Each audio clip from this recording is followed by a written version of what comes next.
Olá, queridos, a paz do Senhor. Uma alegria poder falar com cada um de vocês. Quero agradecer a todos pela participação no discipulado, também aos irmãos que já desceram as águas batismais, mas continuam assistindo às aulas, a fim de que a sua fé seja edificada. Graças a Deus pela vida de vocês. O reino de Deus conta com a história de vocês, tá certo? Amados, estamos hoje na nossa terceira aula e o assunto vai permear nas bases que nós já temos tratado mesmo, porém queremos abrir aí novos ramos. Quero falar hoje com vocês sobre alguns desafios que nós vamos ter. E eu quero principalmente definir o tema de hoje com a seguinte frase: você precisa ir até o fim, tá certo? Guarde essa mensagem, essa frase no seu coração, porque a vida cristã é dos que perseveram. Jesus, ele cita uma parábola, ele conta uma parábola, melhor dizendo, e nessa parábola ele fala sobre algumas características ou sobre alguns pontos de terra. Ele tratando sobre as diferenças da terra, ele fala que tem uma terra que recebeu a palavra de Deus e que não se afastou de Deus, mas que recebeu a semente chamada palavra no seu coração e esta germinou, esta produziu. Eu espero que a sua vida se encaixe nisso. Mas vamos devagar, quero fazer algumas conexões, principalmente com a nossa aula anterior. Lembra? Na primeira aula, nós tratamos sobre o fundamento da fé cristã ou da vida cristã, que é a fé em Cristo Jesus como único e suficiente Salvador. Paulo, escrevendo a Timóteo, diz que Jesus Cristo é o único mediador entre Deus e os homens. Único, mais ninguém. Nem na terra, nem no céu, não existe ninguém, não existe anjo, não existe potestade que possa mediar a nossa vida em Deus, senão o Filho de Deus que se manifestou no tempo oportuno. Então, esta é a base da fé cristã e foi a nossa primeira aula. A nossa segunda aula, nós falamos sobre os desafios da vida cristã e as responsabilidades. Você cultua a Deus com a sua vida e não simplesmente no culto. Então nós temos esse desafio diário em se manter na presença de Jesus Cristo, e eu tenho um texto aqui que vai ilustrar muito bem esta verdade. Esse texto está em Tito, capítulo 2, Tito, o seu capítulo de número 2, e o verso 12, 13 e 14.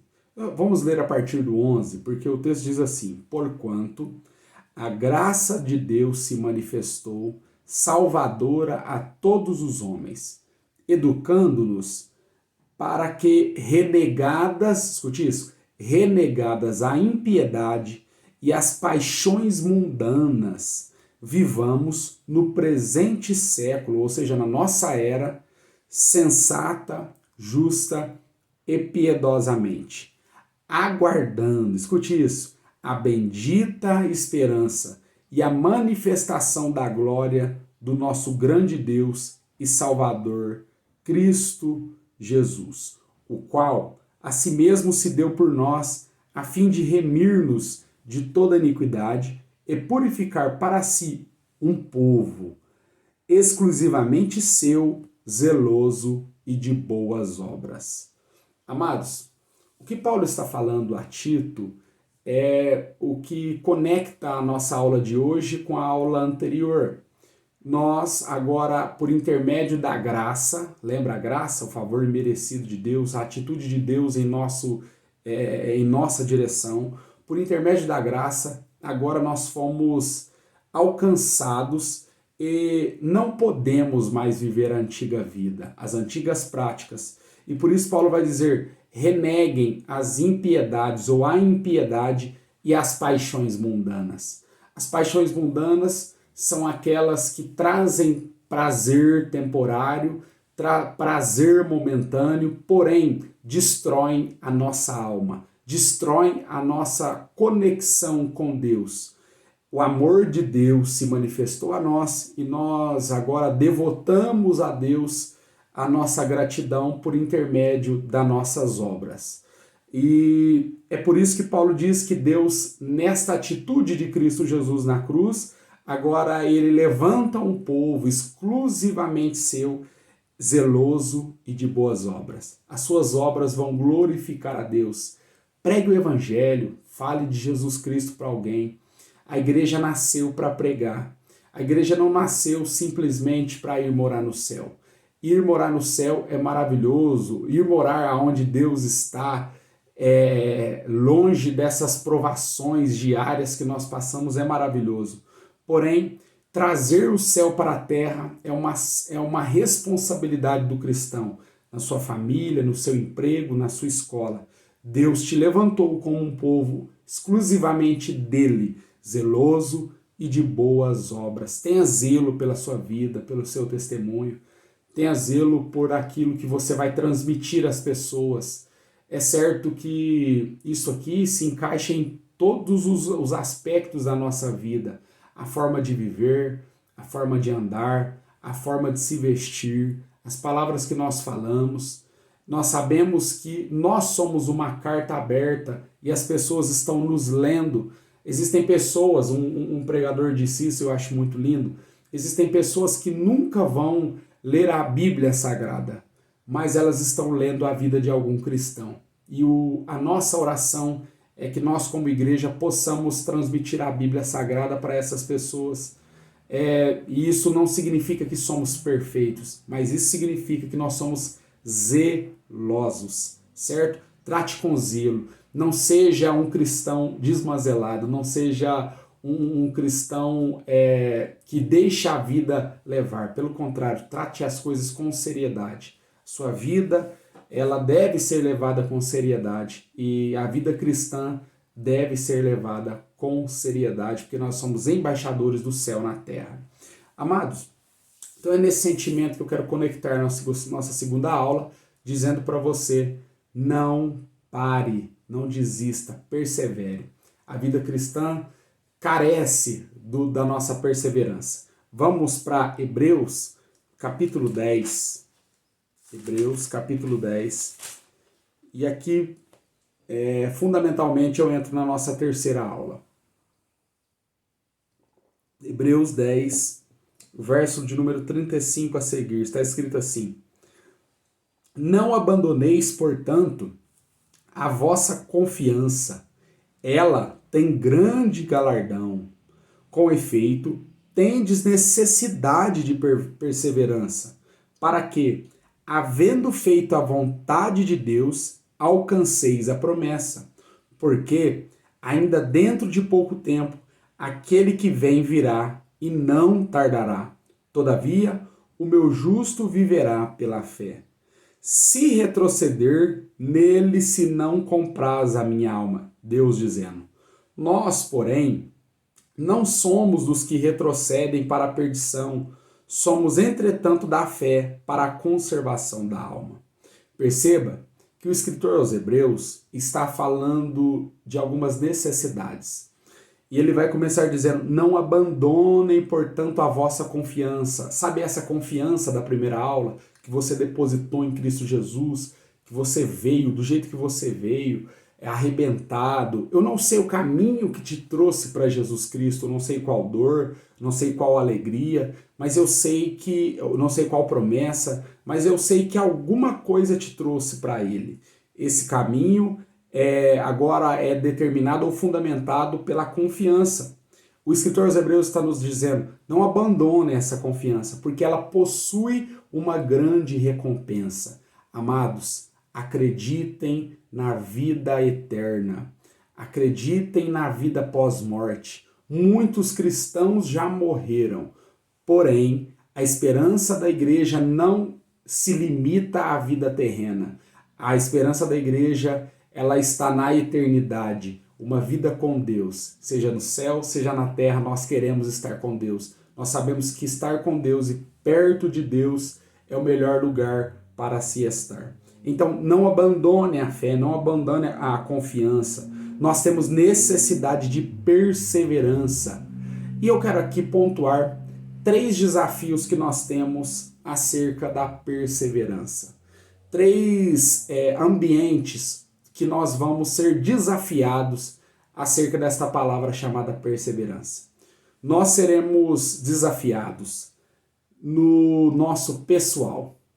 Nós seremos desafiados em nós. Existe uma filosofia do nosso século que diz, e eu acredito muito nela, que o nosso maior inimigo somos nós. E quando eu trago esse raciocínio para a nossa aula do discipulado, eu me refiro exatamente ao pecado, aquilo que nos atrai, a nossa tentação particular. Porque nós temos esse desafio diário nosso. Não é nada daquilo que fazem contra nós, não é nada daquilo que fazem por nós, somos nós. Nós temos o desafio contra nós mesmos. Então, esse é o primeiro desafio contra a perseverança. Você vai ver que você vai precisar vencer você mesmo para se manter fiel a Jesus Cristo. Às vezes nós culpamos tanto o diabo, Satanás luta sim contra a nossa história, mas nós também, a nossa carne, o nosso eu, o ego humano, ele também é poderoso e ele é capaz de nos tirar das mãos de Deus por nossas atitudes e também pela apostasia, que é o abandono premeditado da fé. O segundo desafio, o primeiro somos nós, o segundo desafio são os de fora. Pense comigo, nós somos confrontados por aqueles que não confessam a fé em Jesus Cristo. Você vai ouvir dizer, nossa, você está na igreja de novo, você vai de novo para o culto, de novo você vai lá ouvir essa Bíblia. Quem falou da Bíblia? O que é isso? Lá, agora pois saia, nossa, agora pois terno, nossa, agora ele é crentinho. Esta perseguição faz parte da vida cristã. Jesus falou, não vos enganeis, se eles não amaram a mim, eles não amarão a vós. Então, a igreja precisa ser madura para entender que ela será rejeitada. Pode ser na família, pode ser no emprego, pode ser na escola, pode ser num relacionamento sentimental. Quantas pessoas no aspecto sentimental saem, perdem relacionamentos porque confessaram Jesus Cristo? Então, essa é uma verdade. Nem todos vão se alegrar com a sua decisão em Cristo Jesus, ainda que seja temporariamente. Isso acontece muito em famílias. Você precisa estar com a cabeça bem madura, evoluindo na fé para que você perceba as ações do maligno através dessas pessoas. O quanto o maligno está agindo para desafiar a sua fé e o desejo dele é que você retroceda. Mas a palavra de Deus está nos convidando. Nós não somos dos que retrocedem, somos do que progridem, somos do que vão à frente, porque nós acreditamos na conservação da alma em Cristo Jesus. Capítulo 12 de Hebreus, verso 2 e 3, tem uma receita linda para os que estão sendo confrontados, para os que estão sendo afrontados na fé, olhando firmemente para o consumador e autor da nossa fé, Jesus, o qual, em troca da alegria que estava proposta, suportou a cruz, não fazendo caso da afronta, e está sentado à destra do trono de Deus. Considerai, pois, atentamente aquele que suportou tamanha oposição dos pecadores contra si mesmo, para que não vos fatigueis, desmaiando em vossa alma. Então, perceba que os desafios, a perseguição das pessoas são possíveis motivos de abandono de alguém. Para algumas pessoas, existem pessoas que abandonaram por causa da perseguição. Não entre por esse caminho. Valorize a sua vida e a sua vida em Cristo Jesus, tá certo? Você não é do que retrocede, você é do que vai além. Ouça as afrontas sabendo que você espera em um Deus maravilhoso. Não se torne inimigo das pessoas, porque a Bíblia nos diz que nós não somos inimigos da carne ou do sangue, mas perceba quando existe um veneno que quer te embriagar com aquela ira que aquela pessoa está lhe tratando e quer lhe levar para o mal.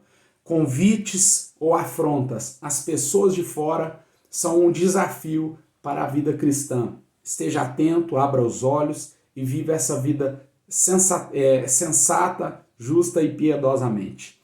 E o terceiro desafio é um desafio que precisa ser tratado.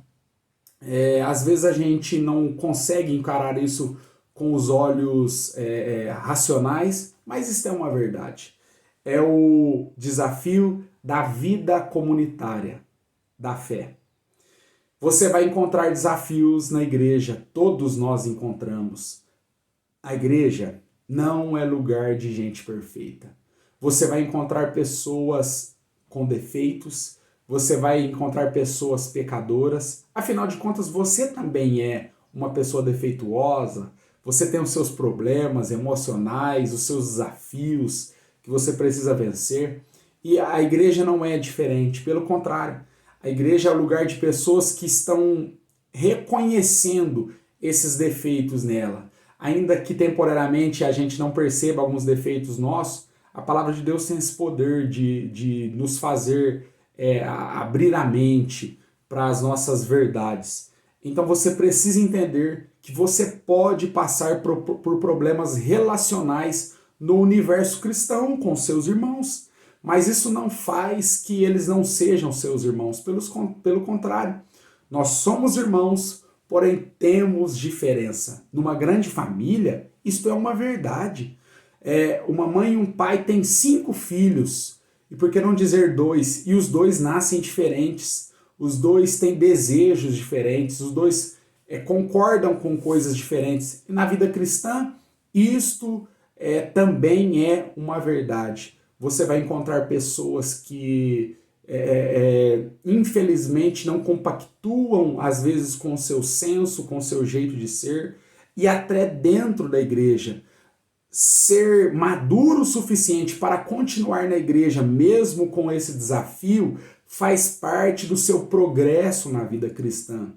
Existem pessoas que pensam que o fato das pessoas estarem na igreja torna ou traz a elas uma obrigação de serem perfeitas. Isso não é verdade, meus queridos. Se vocês entrarem por esse caminho, infelizmente a vida de igreja de vocês será curta, porque a igreja, eu repito, é um lugar de gente defeituosa que está esperando a melhora em Cristo Jesus e principalmente o céu. Isso fica muito bem ilustrado. Você vai participar da ceia, você vai ceiar na mesa do Senhor, você vai tomar o seu pão e o cálice, o corpo e o sangue de Jesus Cristo. A mensagem da ceia, uma das principais mensagens da ceia é: todos vocês, Jesus dizendo, todos vocês precisam do meu corpo e do meu sangue. Ou seja, todos vocês são carentes da minha misericórdia, todos vocês têm defeitos, todos vocês são pecadores e agora vocês precisam aprender a viver esse relacionamento, esse ciclo da irmandade em Cristo Jesus com todos os desafios que existem nesta irmandade. Então, meu querido, então, minha querida, enfrente esse desafio da vida cristã com os olhos abertos, sabendo que você está diante de pessoas que carecem da mesma misericórdia de você. Fazendo assim, você se tornará um cristão maduro e eficiente no reino de Deus. Tá certo? Eu espero que vocês estejam se alimentando desses vídeos, dessas aulas, e o meu desejo é que vocês produzam para o reino de Deus abundantemente, crendo na esperança em Cristo Jesus. Nas minhas últimas palavras, quero parabenizar a todos que estão decididos em descer às águas batismais. O nosso sentimento é de alegria. Vocês estão anunciando ao mundo que vocês creem em Jesus Cristo e estão desejosos da sua vinda. Façam isso com toda força, tenham expectativa na vida em Cristo Jesus, porque essa é a melhor escolha do homem. Encerro aqui. Se o homem precisasse de dinheiro, Jesus Cristo teria sido um banco. Se o homem precisasse de saúde, Jesus Cristo veria somente como médico. Se o homem precisasse de um abraço, Jesus Cristo viria só com esse abraço. O homem precisou de salvação. E por isso Jesus Cristo é o Salvador da nossa alma. Guarde isso no seu coração. Você pode precisar de muitas coisas na terra, de muitas coisas, mas nenhuma delas é tão necessária e tão urgente como a salvação. E a salvação só vem por intermédio daquele que é a verdade, que é o caminho e que é a vida. Jesus Cristo, o nosso Senhor.